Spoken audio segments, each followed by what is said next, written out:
Hello student, double fertilisation क्या है? एक इवेंट है, यानी कि हम लोग प्लांट एम्ब्रियोलॉजी पढ़ रहे हैं और प्लांट एम्ब्रियोलॉजी के अंदर जो डबल फर्टिलाइजेशन टॉपिक है हमारा, वो हर एग्जाम पॉइंट ऑफ व्यू से इंपॉर्टेंट है। इसलिए डबल फर्टिलाइजेशन को हम लोग इतना एक्सप्लेन करेंगे कि हमारा कोई भी क्वेश्चन यहाँ से गलत ना हो। डबल फर्टिलाइजेशन एंजियोस्पर्म प्लांट्स का एक यूनिक फीचर है।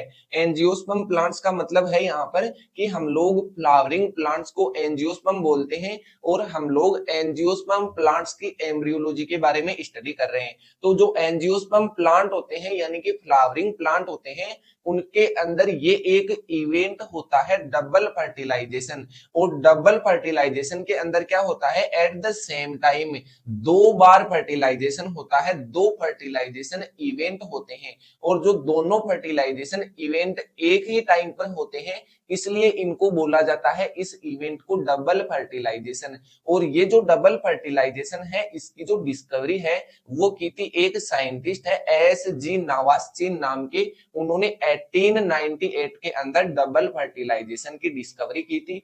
डबल फर्टिलाइजेशन की मैं बात करूं तो आपको एक इक्वेशन याद रखना है यहाँ पर कि डबल फर्टिलाइजेशन किसे कहा जाता है।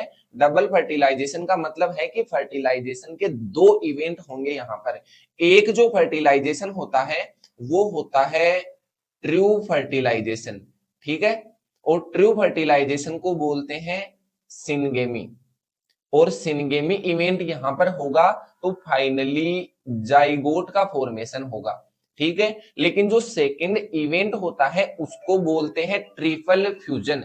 और ट्रिपल फ्यूजन के अंदर क्या होता है कि ट्रिपल फ्यूजन के अंदर तीन हैप्लॉइड न्यूक्लियस होते हैं और तीनों हैप्लॉइड न्यूक्लियस आपस में फ्यूज होते हैं, जिसकी वजह से यहां पर वेजिटेटिव फर्टिलाइजेशन होता है। और इस वेजिटेटिव फर्टिलाइजेशन की वजह से एंडोस्पर्म बनता है।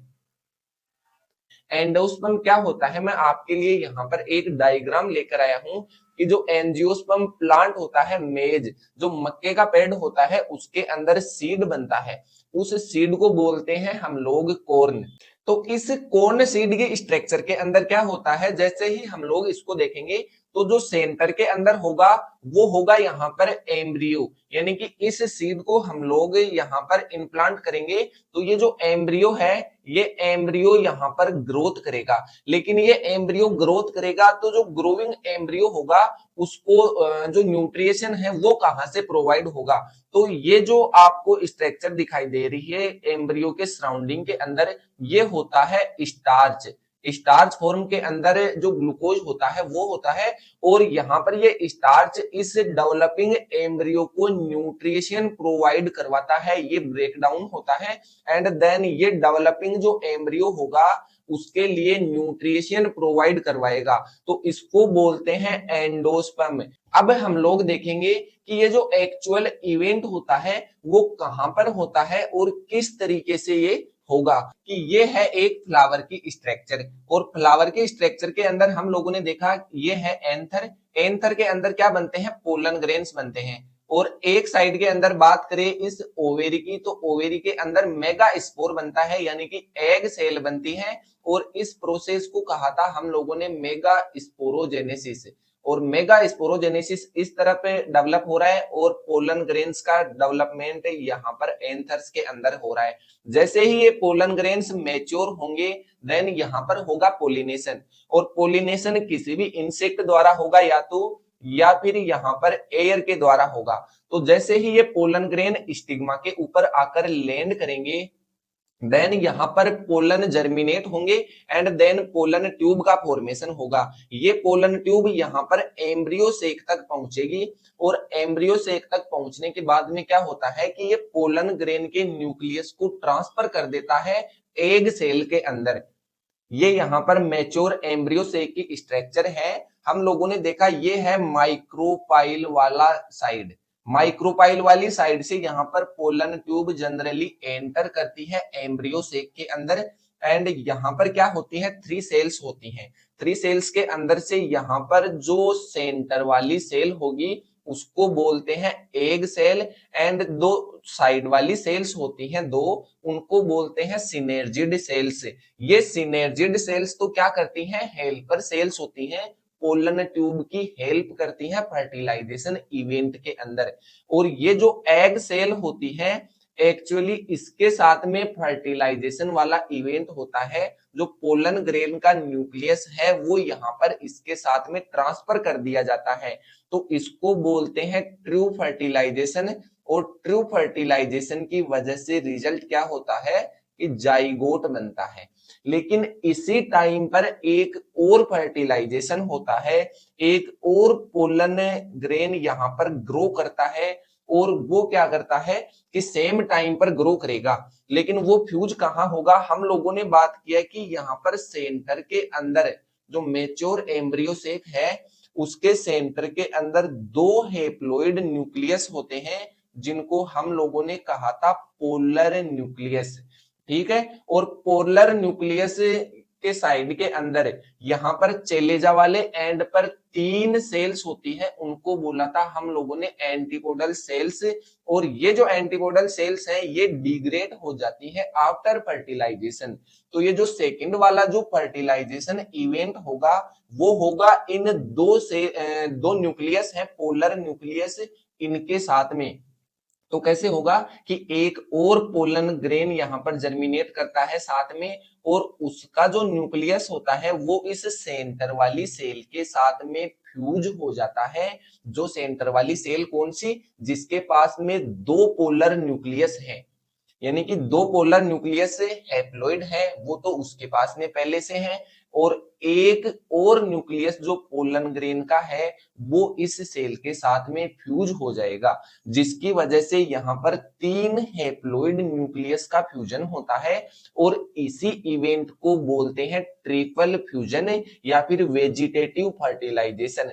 और इसकी वजह से यहाँ पर ये एंडोस्पर्म बनता है, ये वाला। ठीक है, फर्स्ट जो ट्रू फर्टिलाइजेशन था उसकी वजह से तो बना जाइगोट, एंड जो सेकंड इवेंट सेम टाइम पर हुआ उसको बोला हम लोगों ने ट्रिपल फ्यूजन, यानी कि जो सेंटर वाली सेल थी उसके पास में दो हैप्लॉइड पोलर न्यूक्लियस तो पहले थे, और एक अभी जो पोलन ग्रेन और जर्मिनेट करके न्यूक्लियस ट्रांसफर किया है, इस वजह से तीन हैप्लॉइड न्यूक्लियस हो गए।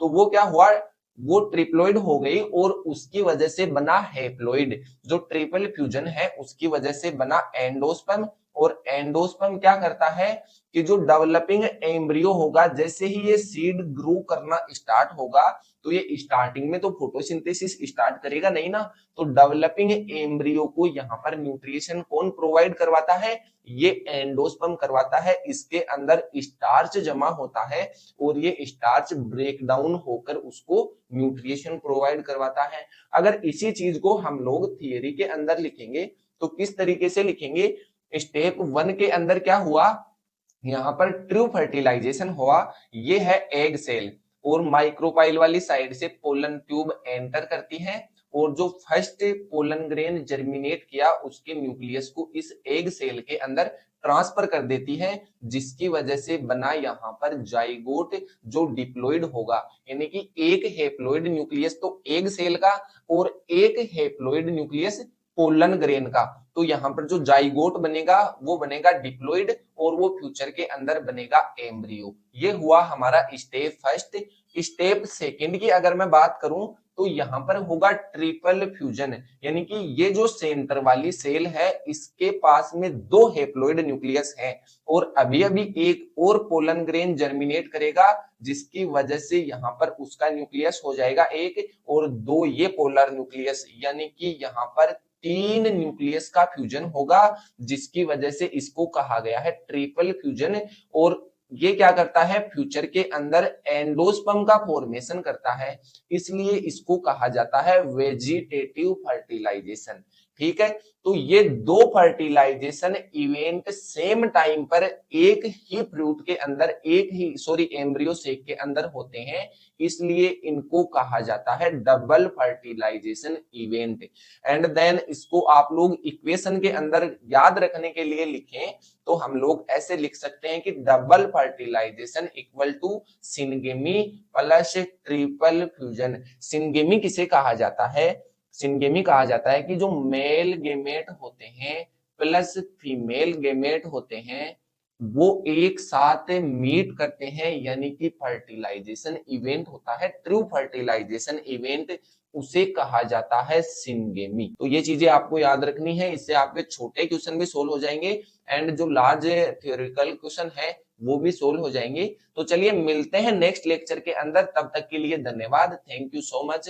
नेक्स्ट लेक्चर के अंदर हम लोग बात करेंगे कि ये जो एंडोस्पर्म होता है ये कितने टाइप का हो सकता है। इसके अंदर क्या होगा कि ट्रिपल फ्यूजन होगा, और ट्रिपल फ्यूजन की वजह से कई बार तो क्या होता है कि यहाँ पर जो कैरियोकाइनेसिस होता है, यानी कि ये जो न्यूक्लियस डिवाइड होते हैं वो उनके अंदर सेल वॉल नहीं बनती है, कई बार सेल वॉल बनती जाती है। तो according to this event endosperm different different type के होते हैं। तो नेक्स्ट लेक्चर में करेंगे उनकी बात, तब तक के लिए धन्यवाद, थैंक यू सो मच।